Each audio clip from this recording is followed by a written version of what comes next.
Bună ziua, dragi elevi! Astăzi vom învăța despre compunerea narrativă. Ce este compunerea narrativă? Pentru că se apropie simularea la limba și literatura română și am spus, hai să facem și un videoclip despre compunerea narrativă. Eu deja am scris aici câteva idei principale, desigur nu toată lecția, dar câteva ca să ne introducem ca lumea în această lecție. Haideți să începem cu primul lucru, compunerea narrativă.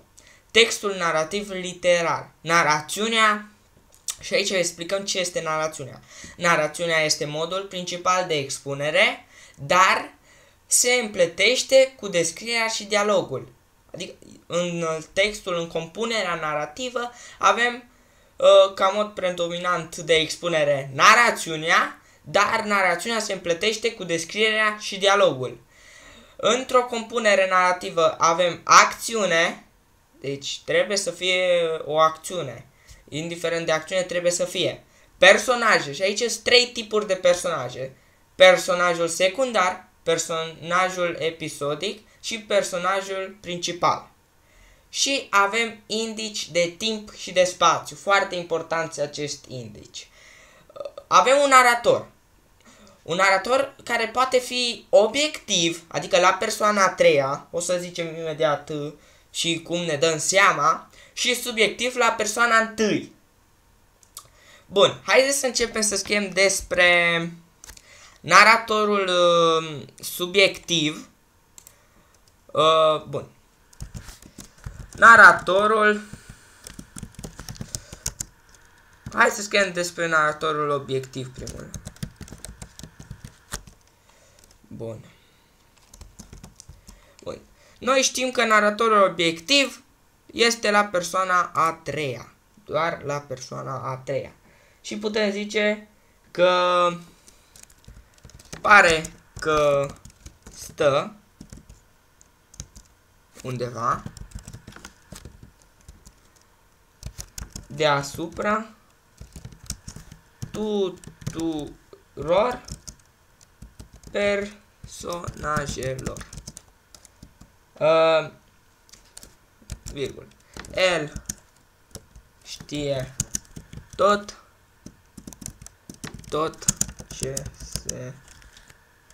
ce se întâmplă. Stați așa că am scris cu mare.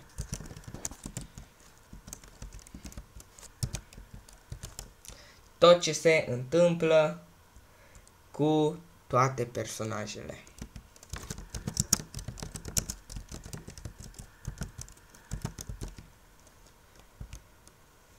Pentru că el este la persoana a treia, pare că stă undeva, el ascuns bine. El știe tot, efectiv tot ce se întâmplă cu toate personajele. Și mai avem și naratorul subiectiv. Da, deci naratorul subiectiv.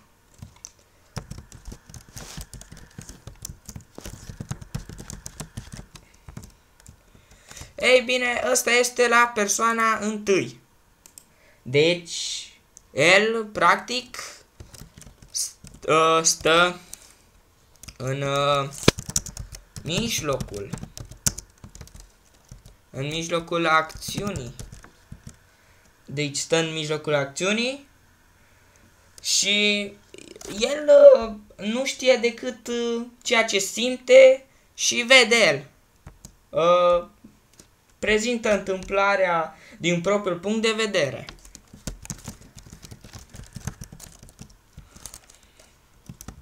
Prezintă întâmplarea. Un pic mai greu cu tastele. Prezintă întâmplarea din propriul punct de vedere.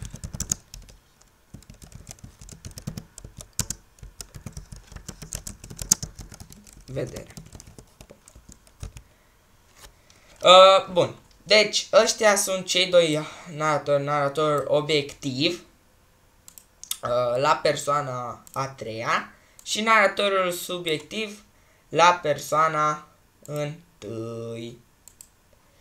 Bun. Este foarte simplu până acum, zic eu. Și zic să trecem la altceva. Am zis de narator.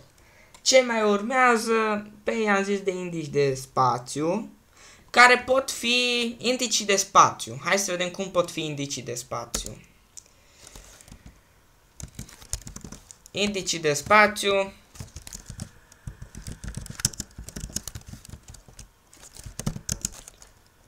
Două puncte. Pot fi.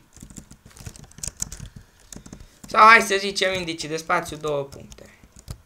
Ei pot fi vag precizați sau clar precizați. Deci vag sau clar precizați. Foarte important, pentru că pot fi vag, adică să nu reiese din text prea bine, sau pot fi chiar, să reiese din primul fragment, să zic așa. La fel și indicii de timp, efectiv la fel tot. Un text narrativ este definit de existența acțiunii. Deci putem scrie acest lucru ca o observație.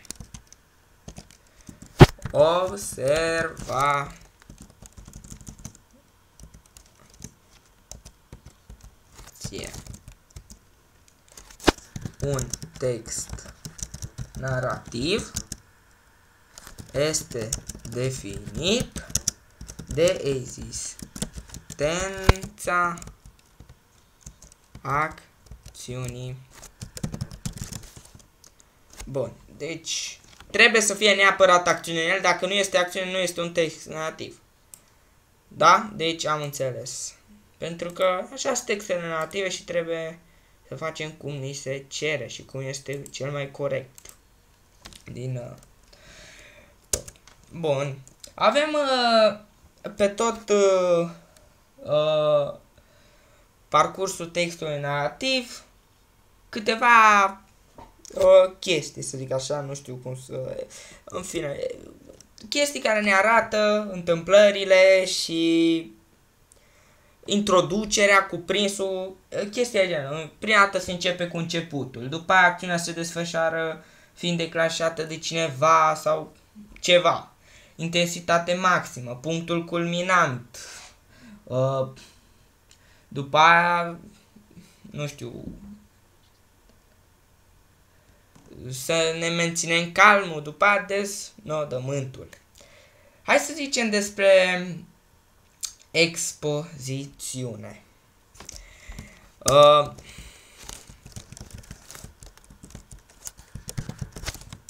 Expozițiunea reprezintă momentul introductiv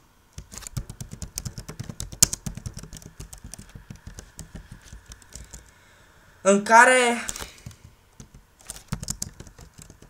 se prezintă locul,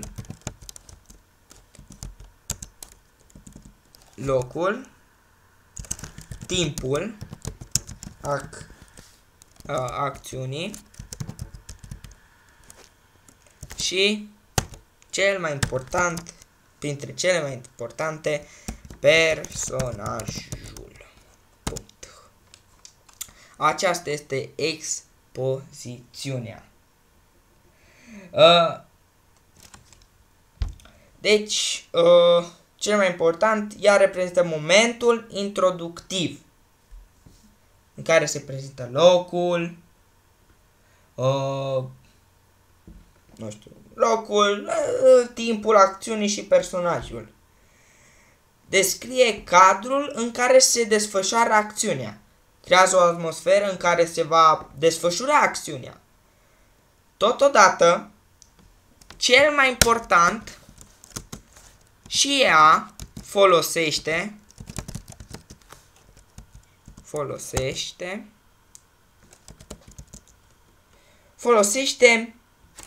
indici. deloc. Deci, deloc. Cum ar fi undeva acolo unde și prezintă personajul prin nume și descrie și îl descrie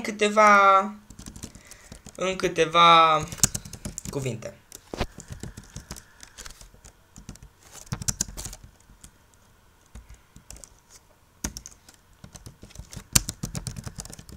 Bun, am înțeles despre expozițiune. Vom reveni în altă lecție asupra ei când vom învăța despre înlănțuire și alternanță, dar deocamdată zic eu că e destul atât pentru asta. Vom reveni asupra ei mai încolo, dar acum suntem ocupați cu intriga. Ce este intriga? Păi intriga stați așa că nu știu ce am făcut aici. Reprezintă, cer scuze. Reprezintă momentul care strică echilibrul și declanșează acțiunea. Momentul în care declanșează acțiunea, zic eu.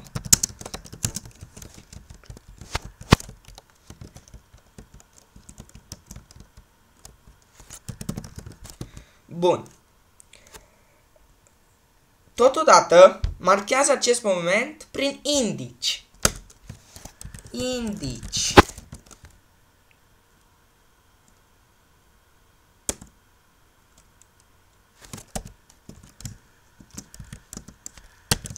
Indicii, de fapt. Adică putem deodată, putem spune chestiile astea deodată, pe când, da, merge și pe când, în timp ce, putem zice și în timp ce, puncte. Bun. Acum am ajuns la desfășurarea acțiunii.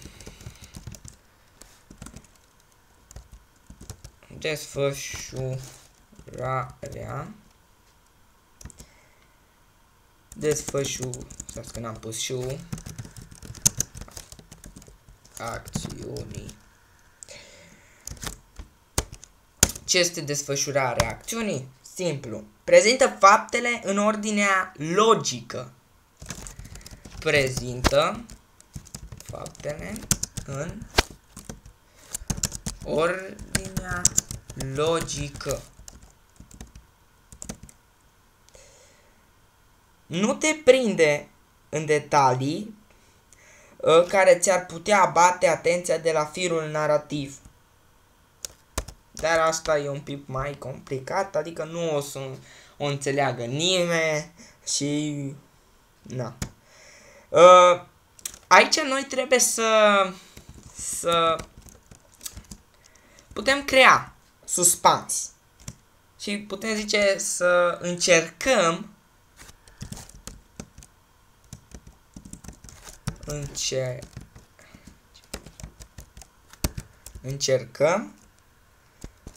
să, de fapt încearcă, hai să zicem, încearcă să creezi suspansul și să ții trează atenția cititorului. Da, asta totuși o să se uite repede și nu are rost să mai spunem, deși este un lucru foarte important. Avem, după desfășurarea acțiunii, mai avem desnodământul. Ce este desnodământul? Se restabilește echilibrul și acțiunea se termină. Adică partea de încheiere. Bun, stați așa. Desnodământul,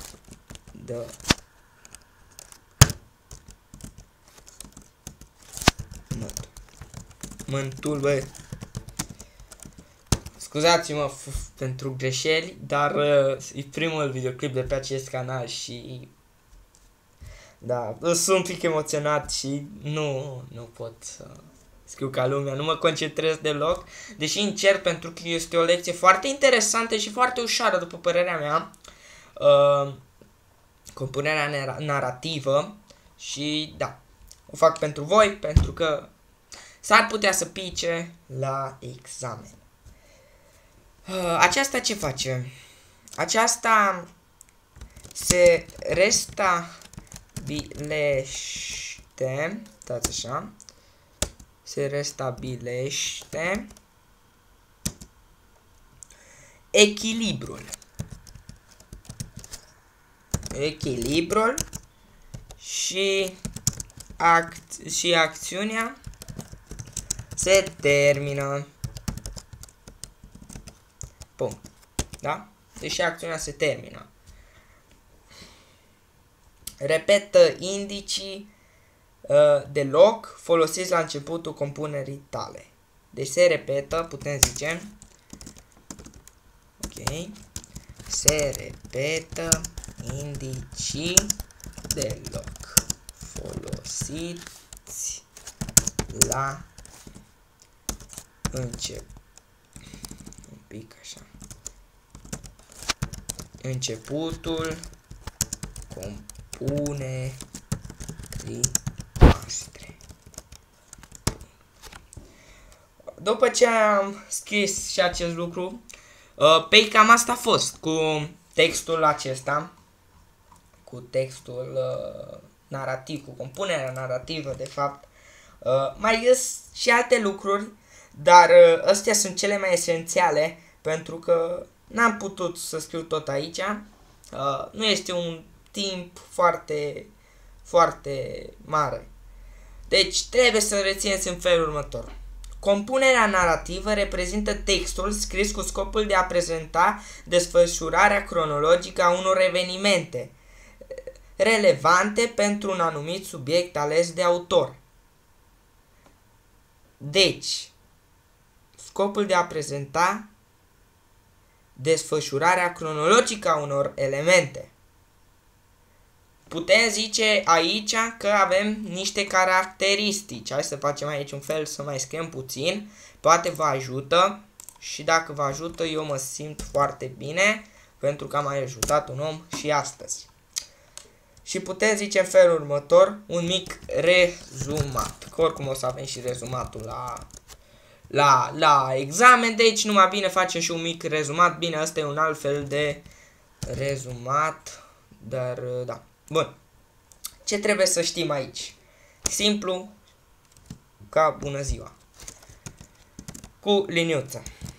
Compunerea narrativă este, și aici trebuie să zicem că reprezintă textul scris cu scopul de a prezenta desfășurarea cronologică a unor evenimente.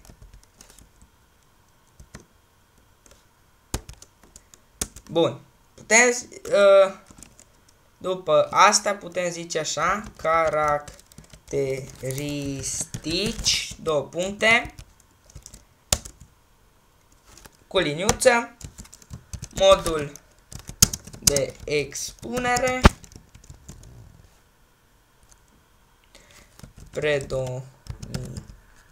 predominant este narațiunea. Dar noi știm că narațiunea se mai împletește și cu dialogul și descrierea. Accentul se pune pe acțiune, pe întâmplări.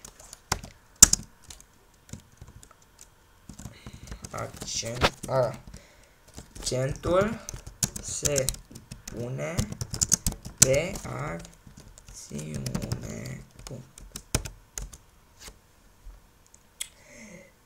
Evenimentele sunt împărțite pe momentele subiectului. Evenimentele sunt împărțite pe momentele subiectului. Pe momentele subiectului. Colorăm aici să iasă în evidență. Perfect. Și acestea sunt 2 puncte. Ok, numai cu albastru, numai cu roșu, că nu ne mai trebuie. Acestea sunt, după cum am zis mai sus, expozițiunea,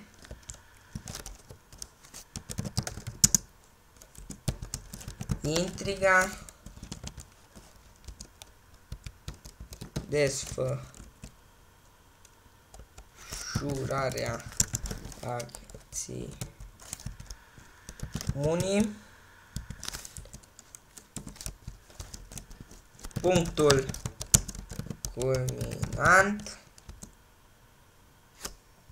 punctul culminant și ce mai era? Deznodământ. Și deznodământ.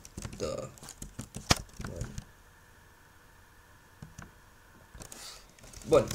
Nu știu de ce am scris aici mai sus tot. Cam cum ar trebui intriga, desfășurarea acțiunii. Văd că am sărit peste punctul culminant. Am sărit peste punctul culminant. Nu știu cum de n-am observat și am sărit peste el, că nu trebuia, dar nu e nimic. Deci am zis aici, repetăm, am zis desfășurarea acțiunii, intriga și expozițiunea. Deci am sărit peste punctul culminant. Ok. Păi, oricum, punctul culminant nu este așa greu, dar trebuie și el scris acolo pentru că trebuie învățat și trebuie neapărat să nu sărim peste el. Greșeala pe care eu am făcut-o și încerc foarte mai răscut, dar am emoții și da, nu contează, în fine. Emoțiile sunt emoții. Bun, vom scrie în felul următor. Punctul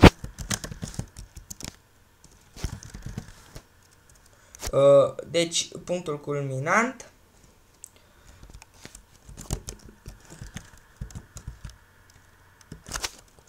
două puncte. Și aici la punctul culminant găsim mai multe lucruri. Deci punctul culminant este momentul de maximă intensitate. După el urmează, punctul culminant urmează după o descriere, cum ar fi introducerea și reprezintă momentul acțiunii, o foarte mare parte din acțiune. Deci, reprezintă o foarte mare parte din acțiune. Punct. Este momentul de maximă intensitate. Poate fi o situație dificilă, chestii de genul. Deci, asta trebuie să rețineți voi, pentru că, momentul acela, punctul culminant, momentul acela în care noi trebuie să ne gândim cum o să se termine textul și trebuie să să ne gândim foarte bine și reprezintă un moment de maximă intensitate. Bun, păi atunci ar trebui să venim aici și să mai scriem aici pentru că ar mai fi de scris. Nu o să le scriem pe toate pentru că nici timpul nu-mi permite, dar acolo cât de cât. Bun, deci vom mai scrie aici în felul următor. Ok, stați așa. Mai este personajele participă la opțiuni și dinamizează, dar asta nu trebuie scris, adică da, nu este nu știu ce.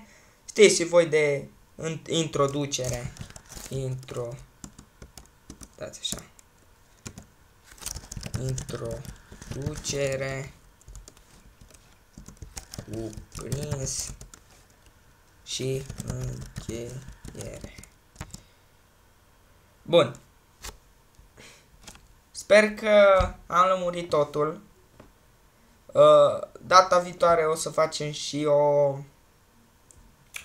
compunere descriptivă, să zic așa. Dar asta ar fi tot ce ne-ar interesa pentru compunerea narrativă. Deci, o pagină, aici avem mai multe pagini scris, cu lucrurile cele mai importante. Am făcut un fel de rezumat. Sper că ați înțeles ceva din acest script și că v-a fost folositor. O să mai facem și altele pe parcurs. Vedem. Bun, păi asta a fost lecția de astăzi. Nu uitați acolo să dați un like dacă v-a plăcut și dacă v-am ajutat și ziceți-mi în comentarii dacă v-am ajutat. Cu drag, ne revedem la o altă lecție.